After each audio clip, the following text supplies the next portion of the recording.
See you here today. Welcome to Evergreen Cemetery in our City of the Dead. My name is Pat Reese. My husband was the president of Continental Motors for over 20 years. We never had children and he worked 12-hour days. We actually lived in the Occidental Hotel. So he would have a driver take him to work, and he just worked a lot. We didn't have kids, so I did a lot of community service. I was the first female to run a United Way campaign, and that was in 1954. Awesome. So United Way had been around for quite a while before we had women in charge, but that's what happened then. So I died in 1976. We'll see my tomb later. It's over in that corner.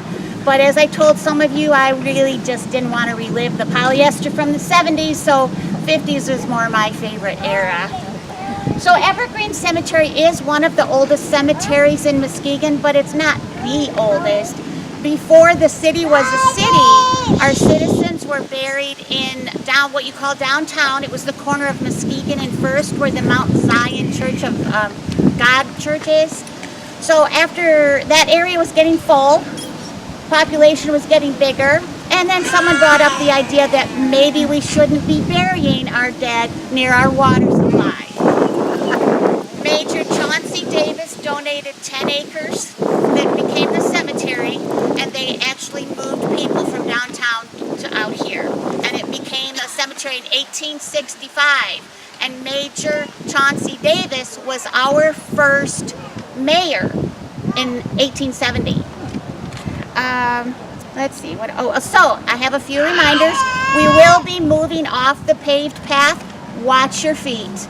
The cemetery is in big grids, and there are sections that we will walk through, but they are not even. There still can be sticks, and we try to pick them up. But watch your feet.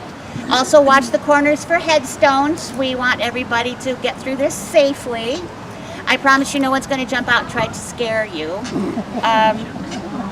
Oh, and this is our home now, so we would ask that you don't put your feet up on the furniture. Okay, the first person we're going to meet is Captain Jonathan Walker. You probably saw his monument at the front with the man with the branded hand. Well, the truth is, we don't think he's buried there. He originally was buried over here, and there was a woman who did a cemetery survey in the 1980s, Mrs. Evelyn Tolly Buckingham, and she doesn't think he was ever moved from his initial burial site. But let's go talk to him and see what he has to say. My name is Jonathan Walker, and in my lifetime I was famous across the whole country as Captain Jonathan Walker, the man with the branded hand. I was born in Harwick, Massachusetts in 1799 and grew up on the family farm, the Meager family farm, in Long Island, New York. The farm was too small to be divided up among all the sons, and so at age 17 I went to sea. For 18 years I sailed the seas, the oceans of the world, and intermittently worked on the shipbuilding yards in the Harwick area. After 18 years, I struck out on my own and built a few small sloops for hauling cargo and tried other businesses, and my travels ended up taking me to Pensacola, Florida, where I had built another one of my small sloops for hauling cargo. In that year, I also attempted to rescue 7 men from slavery by sailing them to the British-held island of Nassau, where slavery had already been abolished. We were captured, returned to the federal prison in Pensacola. I was convicted of violating the Fugitive Slave Act. I was pilloried. My hand was branded with this SS, which stood for slave stealer to those in the South, but to sympathetic people in the North, it stood for slave savior. Following that, I served nearly a year under harsh conditions in the federal penitentiary, federal prison there in Pensacola. So in 1845, upon my release from prison, I went back to the Northeast and started a 7-year effort joining up with other abolitionists, including the famous Frederick Douglass, who was an extremely eloquent and scholarly speaker, unlike myself. My main contribution to the lecture tour was the sensation that my branded hand produced.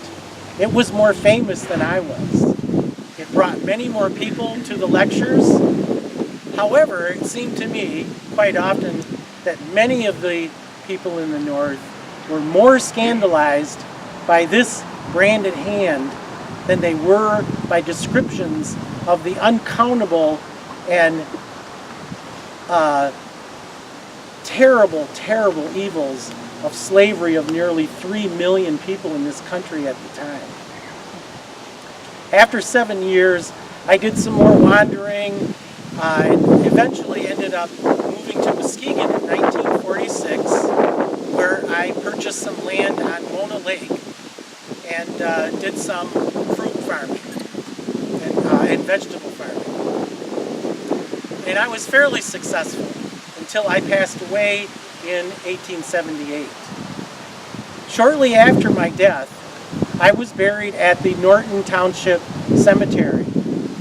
Now, the ceremony that was going to take place to dedicate the monument you see now at the entrance to the cemetery was to take place on August 1st, 1878. And at that time, prior to that, my remains were brought to this plot here. And the monument itself was placed in this general area. The ceremony was grand. The travel was difficult, but in spite of that, there were special trains that came from Detroit and Grand Rapids, and a special steamer from Chicago brought 300 people alone. Thus, there were over 6,000 people in this very spot to participate in the dedication ceremony here on a beautiful summer day on August 1st in 1878. My experiences that led me to my strong belief in the equality of humankind were in part my experiences on the tall ships. My first year of sailing, I became extremely ill and was dropped off at a small village in East India where the natives, none of whom spoke English, kindly brought me back to health. Also, the tall ships themselves were a haven from nearly all other economic arenas where prejudice and bias dominated. People of color were a large portion of the crews, and they were treated the same and even paid the same. And in fact, some of the captains of those tall ships were men of African descent. So with those experiences, I learned the truth that is so eloquently stated in our Declaration of Independence, that all men are created equal. Now, today, I hasten to add, I don't mean all men, I mean all people are created equal and have the unalienable rights of life, liberty, and the pursuit of happiness, something we still need to work on. I hope that you take some pride in my citizenship of this great city and my efforts to raise awareness of slavery in the North, and in the fact that so many people came here in 1878 to celebrate the ongoing struggle for the betterment of humankind. Thank you for coming today, and I hope you enjoy the rest of your day. Thank you, Dr. Walker. Right this My location, and I am Minerva Dillsbury. My claim to fame is being the first child of European descent born in what is now Muskegon County. I was born June in 1838 at a log cabin on the Muskegon River at what was called Mill Iron Point. Legend has it that my father, Thomas Dill, at the time was transporting a load of mill iron up the river in a canoe. The canoe got stuck in the ice and it had to be abandoned. And from that point on, that area where mill iron met the river was called Mill Iron Point. Now, I'm not sure if Muskegon still keeps a memory of that or not. I'm the third child of Thomas and Susan Dill, who traveled here from Paris, Illinois, with my brother Washington and my sister Marilla in tow.